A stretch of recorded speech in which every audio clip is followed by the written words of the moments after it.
ke-39, Leluhur Sekte Awan Suci. Terlihat Xiaopeng perlahan namun pasti menaiki tiap lantai yang ada. Tubuh Xiaopeng terasa seperti sedang dicambuki akibat tekanan aura yang semakin berat. Aura kaisarnya semakin membara. Kini aura itu berbentuk seperti kepala naga yang sedang melindungi tuannya. Nah, itu sudah bukan lagi kekuatan dari seorang murid. Aura yang membentuk kepala naga itu melambangkan seberapa kuat dirimu.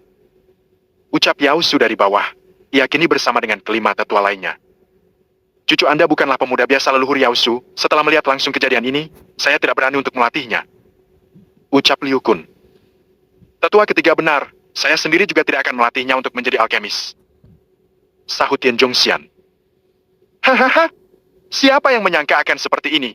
Padahal niatku awalnya hanya untuk mencari tahu seberapa jauh kemampuannya. Ini sungguh di luar dugaan. Yao Su terlihat bahagia melihat kemampuan Xiaopeng. Sushu. Aura berbentuk kepala naga milik Xiaopeng kini terlihat berapi-api.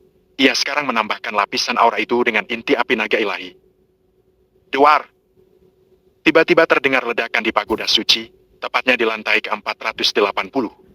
Ledakan itu menimbulkan getaran yang sangat dahsyat, bahkan sampai menggoncang bagian barat sekte awan suci. Langit-langit sekte mulai bergemuruh disertai tarian petir yang siap menyambar. Ledakan tersebut berasal dari tubuh Xiaopeng. Kini bukan lagi kepala naga yang melindunginya, melainkan aura itu sudah membentuk seperti naga seutuhnya. Bahkan aura naga itu keluar dan melingkari pagoda suci dari luar. Semua murid yang berada di dalam pagoda suci kini menghentikan meditasinya. Leluhur Yao Su dan kelima tetua di bawah juga sangat terkejut ketika merasakan dan melihat aura itu menyelimuti pagoda suci. Leluhur Yao Su, cucu Anda bagaikan titisan dewa yang diutus untuk menjadi penerus dari sekte awan suci ini. Ucap Yang Chao. Yao Su hanya tersenyum bangga, ia benar-benar terkesan dengan Xiaopeng. Semua orang di sana sibuk menatap aura yang menyelimuti pagoda suci itu. Duar! Tiba-tiba puncak pagoda suci itu tersambar petir. Kejadian seperti belum pernah terjadi, bahkan ketika Yao He dipilih oleh Nadi Naga Emas tak seperti ini. Kini Xiaopeng telah mencapai lantai 500 tanpa harus diangkat oleh Nadi Naga Emas. Aura kaisarnya sanggup melawan tekanan yang diberikan oleh nadi itu. Duar! Kilatan petir menyambar puncak pagoda suci kembali. Perlahan-lahan aura yang menyelimuti pagoda itu mulai menghilang. Begitu juga dengan Xiaopeng, hawa keberadaannya mulai menghilang, itu membuat khawatir leluhur Yao Su dan yang lainnya. Ketua sekte Yao He yang menanti di lantai 501 juga terkejut, seharusnya sekarang Xiaopeng sudah bisa naik ke lantai yang ditempatinya. Kemana perginya cucuku? Kenapa hawa keberadaannya menghilang begitu saja? Terlihat raut wajah khawatir Yao Su. Sambaran kilat barusan membuat suasana yang di pagoda suci mulai mencair leluhur Yao Su. Namun awan gelap masih ada dan terus bergemuruh. Seharusnya ini bukan tanda masalah. Yan Zhongxian menenangkan Yao Su. Swoosh! Ketua sekta turun dari lantai tertinggi dan menghampiri leluhur Yao Su. Kak, kemana perginya Xiaopeng? Setelah ia berhasil naik 500 lantai, tiba-tiba tubuh dan hawa keberadaannya menghilang begitu saja. Semua orang di sana sangat khawatir dengan Xiaopeng. Mereka semua tak tahu kemana perginya. Leluhur sebelumnya juga tak memberitahu Yao Su tentang kejadian seperti ini. Flying. Sebuah cahaya muncul di dalam ruangan lantai 501, namun berbeda dari tempat meditasinya Yao He. Kemudian muncul siluet tubuh pemuda yang berparas tampan. Hah, di mana aku? Gumam Xiaopeng yang kebingungan. Di dalam ruangan itu tak ada apa-apa, hanya ada Xiaopeng yang berdiri terdiam seorang diri. Ini adalah tempat sesungguhnya dari Nadi Naga Emas, nak. Terdengar suara seseorang yang menggema di ruangan itu. Swoosh! Tiba-tiba muncul seseorang berjubah putih dan batu berwarna merah pekat di depan Xiaopeng. Maaf senior, tapi saya tidak mengenal Anda.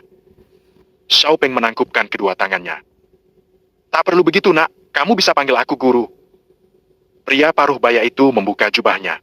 Begitu terkejutnya Xiaopeng ketika melihat pria itu membuka jubahnya. Ternyata yang di hadapannya saat ini adalah Yan Long. Namun Yan Long yang saat ini hanya pecahan jiwanya saja.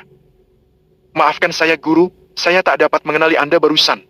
Aku bisa memakluminya nak, apalagi ini sudah lebih dari ratusan tahun sejak aku meninggalkan pecahan jiwaku di sini. Yan Long menepuk bahu Xiaopeng. Jika saya tak salah, Anda adalah sang kaisar naga langit yang ada di dalam legenda alam suci? Tanya Xiaopeng. Kamu benar nak, aku juga tahu jika kamu bisa menguasai teknik pedang kaisar naga ilahi milikku. Yan Long tersenyum bangga pada Xiaopeng. Kamu tak perlu bertanya, aku akan menjelaskan semuanya nak. Lanjutnya, nama asli dari sang kaisar naga sebelumnya adalah Yao Long. ayah dari Yaosu. Namun ia mengganti namanya menjadi Yanlong saat berhasil naik ke alam surgawi. Di sana Yanlong berkelana seorang diri mengelilingi seluruh bagian belahan pulau-pulau yang mengapung di atas awan. Hingga saat Yanlong berhasil dipromosikan ke ranah Kaisar Surgawi, ia mendapatkan bisikan menyeramkan dari naga emas ilahi untuk mencari keberadaannya di alam surgawi. Puluhan tahun Yanlong berkelana hanya untuk mencari keberadaan sang naga emas, dan akhirnya bertemu di belahan bagian utara, tepatnya Pulau Induk Naga. Ia di sana bertatap muka dan langsung diuji oleh sang naga yang sedang mencari pewaris dari kekuatannya. Ujian dari sang naga itu memiliki banyak tahapan, bahkan Yanlong menghabiskan 10 tahun hanya untuk mengikuti ujian itu.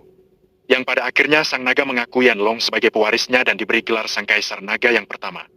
Kekuatan yang diwarisi sangatlah mengerikan. Kitab suci Kaisar Naga, pedang 8 bintang ilahi, sirah dewa abadi adalah hadiah untuk Yanlong yang telah berhasil melewati ujian dari sang naga. Setelah mendapatkan warisan itu, sang naga memberi jalan untuk Yanlong menuju alam suci. Karena pada dasarnya alam suci dikhususkan untuk praktisi terkuat yang pernah ada. Namun pada era sekarang telah berubah akibat pula Moceng. Ternyata orang ini tak hanya kuat, kesabaran dan ketenangan hatinya juga patut dicontoh. Sungguh sangat pantas untuk mendapatkan gelar sang kaisar naga. Batin Xiaopeng yang sedari tadi mendengarkan Yanlong bercerita. Ratusan tahun telah berlalu semenjak Yanlong menjadi sang kaisar naga, ia merasa bosan dengan kehidupannya. Kemudian Yanlong mencoba mencari dan menemui keberadaan sang naga kembali, namun ia tak pernah menemukannya. Hingga Yanlong teringat dengan perkataannya sang naga dahulu. Jika kamu sudah mulai bosan hidup, kamu bisa mencari pewarismu atau mengambil semua hadiah yang ada padamu dan pisahkan di seluruh belahan alam. Akhirnya Yanlong mengikuti arahan dari sang naga dan mengambil kitab suci Kaisar Naga dari tubuhnya. Namun pedang, sirah dan teknik yang ia kembangkan sendiri tak dipisahkan, melainkan ia justru menyimpannya pada satu cincin penyimpanan. Setelah Yanlong melemparkan kitab suci Kaisar Naga itu pada belahan alam surgawi, ia turun kembali ke alam dasar dan kembali ke sekte awan suci. Tujuannya hanya untuk mewariskan nadi naga emas pada anak dan murid-muridnya. Oleh sebab itu, sekte awan suci membangun pagoda suci 501 lantai.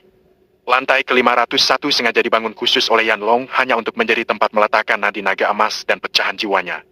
Ia tahu jika nadi dan cincin penyimpanannya sudah terpisah, tubuhnya akan menghilang dan menyisakan pecahan jiwanya saja. Pada saat lantai 501 sudah selesai dibangun, Yanlong langsung membuat formasi pembagi ruang dan waktu hanya untuk meletakkan nadi naga emasnya. Ia sengaja membagi ruangan pada lantai itu, agar kelak tak ada yang serakah untuk mengambil langsung nadi naga emas itu. Karena hanya dengan esensinya saja sudah bisa menaikkan basis kultivasi dengan cepat. Kemudian Yanlong melemparkan cincin penyimpanannya ke langit.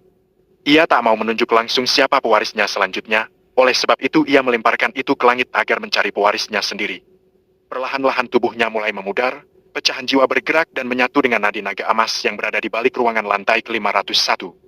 Meskipun membutuhkan waktu ratusan tahun, Yanlong tetap akan menunggu pewaris selanjutnya. Kamu adalah orang yang dipilih langsung oleh nadi naga emas ini, nak. Aku hanya memantau dari dalamnya. Ucap Yanlong yang mengakhiri ceritanya. Xiaopeng tak menyangka akan bertemu langsung dengan sang kaisar naga yang ia kagumi dahulu. Bahkan sekarang ia diceritakan asal-usul gelar sang kaisar naga itu sendiri. Itu membuatnya semakin mengagumi Yanlong. Terima kasih banyak atas pencerahan yang Anda berikan, guru. Xiaopeng menangkupkan kedua tangannya. Ini semua adalah tujuanku untuk menanti kedatangan pewaris selanjutnya, nak. Ucap Yanlong sambil menepuk bahu Xiaopeng. Sekarang lihatlah ke dalam alam bawah sadarmu, nak. Jika benar lautan dan tianmu sudah terisi, kamu harus menerobosnya saat ini juga. Lanjutnya. Baiklah, guru. Xiaopeng segera mengambil posisi duduk lotus. Ia sangat terkejut melihat apa yang terjadi pada dantiannya. Kini dantiannya sangatlah tebal dan lebih luas dari sebelumnya. Tekanan aura dari nadi naga emas yang sebelumnya Xiaopeng lewati itu secara alami memberinya kekuatan dari dalam. Dan sekarang ia sudah bisa mencoba menerobos penghalang kultivasinya.